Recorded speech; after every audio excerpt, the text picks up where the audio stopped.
सेवा नमस्कार साथीहरू, म बिन्दास प्रवीण अफिसियल युट्युब च्यानलमा यहाँलाई स्वागत छ। आज चाहिँ म एउटा सामग्री यहाँ काठमाडौँबाट उपलब्ध भएको छ, प्रवीण भाइले पठाइदिनु भएको छ, मलाई धेरै धेरै धन्यवाद छ। त्यही सामग्रीहरू चाहिँ कस्तो छ म खोलेर देखाउने प्रयत्न गर्छु। के छ सामग्रीहरू, भिडियोलाई हेरेर साथ दिनु होला है त साथीहरू। अब म त्यो सामग्रीहरूको चाहिँ अनबक्सिङ गर्दैछु है साथीहरू, र त्यसलाई प्रयोग गरेर पनि चेक गरेर हेर्छु है साथीहरू, कतिको चाहिँ क्वालिटीहरूमा राम्रो छ, कतिको कस्तो छ, यसले कस्तो खालको विशेषता छ भन्ने तरिकालेहरू अब एकचोटि म परीक्षण पनि गरेर देखाउँछु है साथीहरू, हेरेर साथ दिनु होला। आज बिन्दास प्रवीण अफिसियल युट्युब च्यानललाई झन् स्तरीयकृत बनाउनको निम्ति भनेर प्रवीण भाइले चाहिँ काठमाडौँबाट, मेरो प्रवीण भाइ हुनुहुन्छ, उहाँले चाहिँ काठमाडौँबाट मलाई दुईवटा सामान पठाइदिनु भएको छ। एकदमै खुसी लागेको छ, उहाँलाई धेरै धेरै धन्यवाद छ। यो नेफो ब्रान्डको एउटा चाहिँ यो एनपी 58 भन्ने एउटा यो माइक पठाइदिनु भएको छ। यसै गरी अर्को चाहिँ यो नेफो ब्रान्डकै चाहिँ यो स्टिक, सेल्फी स्टिक रहेको छ, यो ट्राइपड पनि भन्छ सायद यसलाई, यो चाहिँ पठाइदिएको छ। अबको दिनहरूमा चाहिँ बिन्दास प्रवीण अफिसियल युट्युब च्यानलमा चाहिँ बिल्कुलै शैक्षिक कन्टेन्टहरू निर्माण हुनेछ। यो शिक्षा सम्बन्धी कन्टेन्टहरू निर्माण गर्ने एउटा प्रयत्नमा म अब लागिरहेको छु। म एकचोटि यसलाई चाहिँ म खोलेर चेक गर्छु है, यहाँभित्र के छ कस्तो छ भनेर। विशेष त अब यो यसलाई म एकचोटि खोलेर चाहिँ हेर्छु के हुँदो रहेछ। हेरौँ है त, परीक्षण गरौँ है त। ल, निकै लामो पनि हुँदो रहेछ है साथीहरू, यो निकै लामो हुँदो रहेछ, यसरी अल्झाउनु पर्ने रहेछ। यो यसलाई खोलौँ, यसरी टक्क खोलौँ, यसरी खोलेर यसलाई चाहिँ निकै लामो हुँदो रहेछ है यो। वाउ, लगभग 5 फिट क्रस उकालो जाँदो रहेछ यो। अनि टक्क यसलाई चाहिँ ठक्क यहाँनिर राखे पछाडि यसरी अडिँदो रहेछ है। र मैले अडाएँ साथीहरू, अडाएँ पनि। अनि त्यस पछाडि यसलाई टक्क घुमाउनको निम्ति पनि यहाँबाटै घुमाउन सकिँदो रहेछ। यो रिमोट आफैमा रहेछ है साथीहरू, यो टाढोबाट यहाँनिर सेल्फी स्टिकमा अडाएर यो रिमोटले फोटो भिडियोहरू निर्माण गर्न सकिँदो रहेछ। अब म एकचोटि परीक्षण गर्छु है त। यहाँबाट ब्लुटुथ हुँदो रहेछ साथीहरू, यो ब्लुटुथ कनेक्सन गरिसके पछाडि हुँदो रहेछ, एकदम खुसी लाग्यो। ल, यसरी अडिँदो रहेछ। यहाँबाट चाहिँ हामीले घुमाउन सकिँदो रहेछ, यसरी मोबाइललाई दायाँ बायाँ घुमाउन सकिँदो रहेछ। यो रिमोट हो, यो रिमोटले चाहिँ मोबाइलमा कनेक्सन गराएर चाहिँ टाढैबाट हामीले फोटो भिडियोहरू खिच्न सकिँदो रहेछ। एकदम सजिलो रहेछ है, सहजताको निम्ति रहेछ। अब म एकचोटि अर्को यो उसलाई हेर्छु है साथीहरू। अब मैले स्ट्यान्डमा अडाएर यो देखाइराखेको छु साथीहरू। यो नेफो ब्रान्डको चाहिँ NP 2858 भन्ने रहेछ। यसको अब क्वालिटी, साउन्ड क्वालिटी कस्तो छ म एकचोटि चेक गर्छु है साथीहरू, एकचोटि खोलेर चेक गर्छु। खोलौँ है त, के पाउँदो रहेछ यहाँभित्र, हेरौँ है त। कसरी खोल्ने यसलाई, यताबाट क्यार। ल, यहाँभित्र यस्तो हुँदो रहेछ है साथीहरू। ओहो, ल, यो चाहिँ गाइडलाइन क्यार, यो चाहिँ कसरी चलाउने भन्ने तरिकाले दिएको एउटा यो कपी रहेछ नेफो ब्रान्डको। सानो यो बुक रहेछ, निर्देशन बुक रहेछ यो। ल, यस्तो रहेछ निर्देशन बुक। त्यस पछाडि अरू के छ त हेरौँ है त। ओहो, वाउ वाउ, यहाँभित्र के रहेछ भन्दा यो प्रकारको रहेछ। सायद यहाँभित्र होला माइक्रोफोन चाहिँ। खोल्दैछु है त मैले, हेरौँ। वाउ, यो चार्ज गर्ने ठाउँ रहेछ, चार्ज गर्ने ठाउँ। त्यस पछाडि कताबाट खोल्ने, यो यताबाट हो क्या र। वाउ, यस्तो रहेछ साथीहरू, यहाँ यस्तो रहेछ। योभन्दा पहिला यहाँनिर के छ अरू हेरौँ।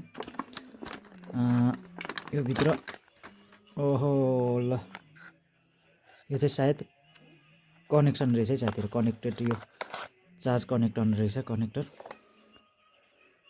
यो चाहिँ यहाँनिर यसरी चार्ज हालेर, यहाँनिर चाहिँ हालेर अब त्यहाँनिर कनेक्सन गऱ्यो भने चार्ज हुने रहेछ साथीहरू यो।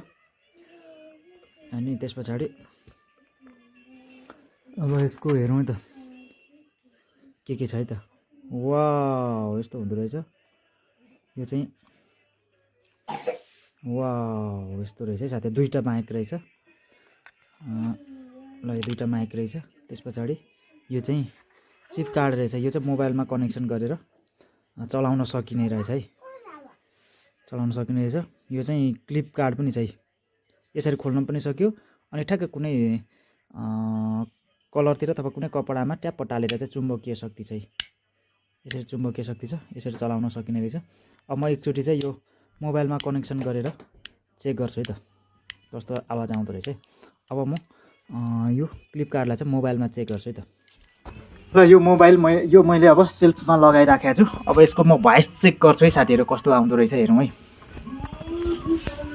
ल टक्क यहाँनिर क्लिक गर्न सक्यो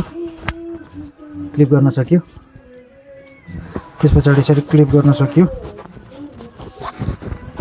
यसरी चेक गर्न सकेँ क्लिक गर्न सकिँदो रहेछ। ल मैले क्लिक गरिराखेको छु। हेलो हाई नमस्कार सेवा बिन्दास प्रवीण हो म चाहिँ बिन्दास प्रवीण अफिसियल युट्युब च्यानलमा अब केही एपिसोडहरू शैक्षिक कार्यक्रमहरू लिएर आउनेछु। अब शैक्षिक प्रकृतिको चाहिँ भिडियोहरू निर्माण गर्दैछु म। भिडियो हेरेर साथ दिनु होला साथीहरू। र अर्को टिएससी सक्सेस नामको शैक्षिक युट्युब च्यानल मैले युट्युब च्यानल पनि खोल्दैछु। त्यसमा चाहिँ बिल्कुलै शिक्षक सेवा आयोगको तयारीको निम्ति विशेष सहज होस् भनेर तपाईँहरूकै निम्ति भनेर म एउटा टिएससी सक्सेस च्यानल तपाईँहरूको बिचमा ल्याउँदैछु। त्यो युट्युब च्यानल अर्को च्यानलको रूपबाट हुनेछ। यो चाहिँ बिन्दास प्रवीण अफिसियल चाहिँ बिल्कुलै यो बिन्दास प्रवीण अफिसियल युट्युब चाहिँ विशेष अब यो भ्लगको रूपबाट भइरहेको छ। अब केटाकेटीहरूको चाहिँ गतिविधिहरू अबको 10 वर्ष पछाडि महत्त्व बढ्छ भन्ने तरिकाले नै केटाकेटीहरूको कहिलेकाहीँ भिडियो खिच्ने कुनै ठाउँमा अब घुम्न गइन्छ रमणीय ठाउँहरूको देखाउने होइन आफू पनि दिनानुदिन चाहिँ अब परिवर्तित हुँदै गइने त्यसलाई मूल्याङ्कनको निम्ति पनि भनेर मैले विशेष यो भ्लग मार्फत चाहिँ बिन्दास प्रवीण अफिसियल युट्युब च्यानल चाहिँ मार्फत चाहिँ म भिडियोहरू अपलोड गरिरहेको अवस्था छ भने अब अर्को चाहिँ नि टिएससी सक्सेस च्यानल चाहिँ बिल्कुलै अब शिक्षा क्षेत्रमा प्रवेश गर्न चाहने एकछिन अर्को टिएससी ज्ञान भन्ने च्यानल चाहिँ विशेष गरी अब शिक्षा क्षेत्रकै विषयमा चाहिँ अब हुनेछ। अब फर्स्ट पेपरलाई कभर गर्ने तरिकाले त्यो च्यानल म खोल्दैछु। विशेष शिक्षा क्षेत्रमा शिक्षक बन्न चाहनुहुने अब शिक्षकज्यूहरूको निम्ति विशेष सहजीकरणको निम्ति भनेर चाहिँ त्यो मोडल प्रश्नपत्रहरूदेखि लिएर अन्य कुराहरू विभिन्न चाहिँ सूत्रबद्ध तरिकाले चाहिँ म त्यो बनाएर चाहिँ त्यो भिडियोहरू अपलोड गर्नेछु। टिएससी ज्ञान है साथीहरू सम्पूर्णलाई त्यो च्यानललाई पनि तपाईँहरूले अब सब्सक्राइब गरिदिनु हुन अनुरोध गर्न चाहन्छु। त्यो अब तत्कालै अब भारी मात्रामा चाहिँ मावि निमावि प्राविको चाहिँ शिक्षक सेवा आयोग खुलिरहेको छ। त्यसलाई चाहिँ अब सहजीकरण होस् भन्ने तरिकाले सम्पूर्णलाई चाहिँ सहजीकरण होस् भन्ने तरिकाले मैले त्यो एउटा च्यानल खोलिसकेको छु। अब त्यहाँनिर भिडियोहरू नियमित रूपमा अपलोड गर्नेछु तपाईँहरूलाई सहजताको निम्ति भनेर है। त्यो भिडियोलाई हेरेर सम्पूर्णलाई साथ दिनु होला र सब्सक्राइब पनि गरिदिनु होला। TSC success Praveen official YouTube channel चाहिँ विशेष तरिकाले तर मैले यो फुर्सदको समयलाई युटिलाइज गरेको व्यस्त समय छ। त्यो व्यस्त समयलाई पनि फुर्सदको समय कहिलेकाहीँ हुँदो रहेछ र टेक्नोलोजीसँग अलिकति सामिप्यता रहिरहनुपर्छ। त्योबाट पनि केही कुराहरू सिकिन्छ भन्ने तरिकाले नै मैले चाहिँ यो भिडियोहरू निर्माण गरिरहेको छु। र टिएससी गर्नुहोला बिन्दास प्रवीण अफिसियल युट्युब च्यानललाई पनि सब्सक्राइब गर्नुहोला।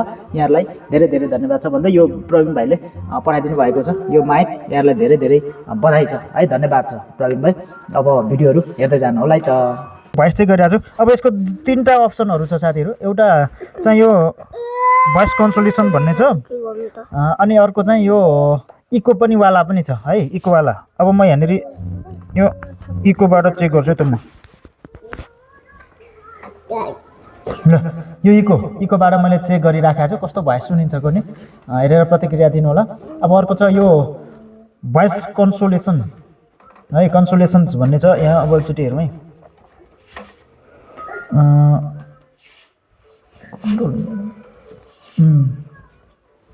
ल एउटा भोइस रिडक्सन भन्ने रहेछ है। भोइस रिडक्सन भन्ने सुविधा दिएको रहेछ यहाँ। भोइस रिडक्सन भनेको चाहिँ यहाँ बोलेको कुराहरू यहाँको मात्रै क्लियर आउने तर बाहिर हो हल्लाहरू गाडीहरू कुदेकोहरू मान्छेहरू बोलेकोहरू त्यसलाई चाहिँ क्यान्सल गरिदिन्छ र मजाले सुनिँदैन। त्यही कारणले आफूले बोलेको कुराहरू मात्रै स्पष्टसँगले बोल्न सहजीकरण गर्दो रहेछ यसले। र अर्को चाहिँ इको छ। इको चाहिँ मजाले अब गानाहरू गाउन अथवा चाहिँ कुनै स्थिति भयो भने स्वरले भोइसलाई बनाउनको निम्ति एकदम राम्रो काम गर्दो रहेछ। खुसी लाग्यो। अब केही एपिसोडहरू अब एकदम शैक्षिक प्रकृतिको भिडियोहरू म तपाईँहरूको बिचमा ल्याउँदैछु। हेर्दै र साथ दिनु होला। ल प्रवीण भाइलाई धेरै धेरै धन्यवाद छ। यो प्रकारको चाहिँ सामानहरू ल्याइदिनु भयो काठमाडौँबाट।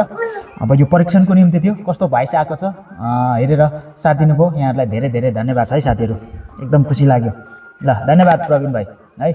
अब शैक्षिक कार्यक्रमहरू शैक्षिक चाहिँ नि एपिसोडहरू निर्माण गरेर म बिन्दास प्रवीण अफिसियल युट्युबमा अपलोड गर्नेछु है। हेरेर साथ दिनु होला सबैजनालाई यो एपिसोडबाट। By by. भोइस कस्तो छ भरे एकछिनमा हेर्नु होला है साथीहरू।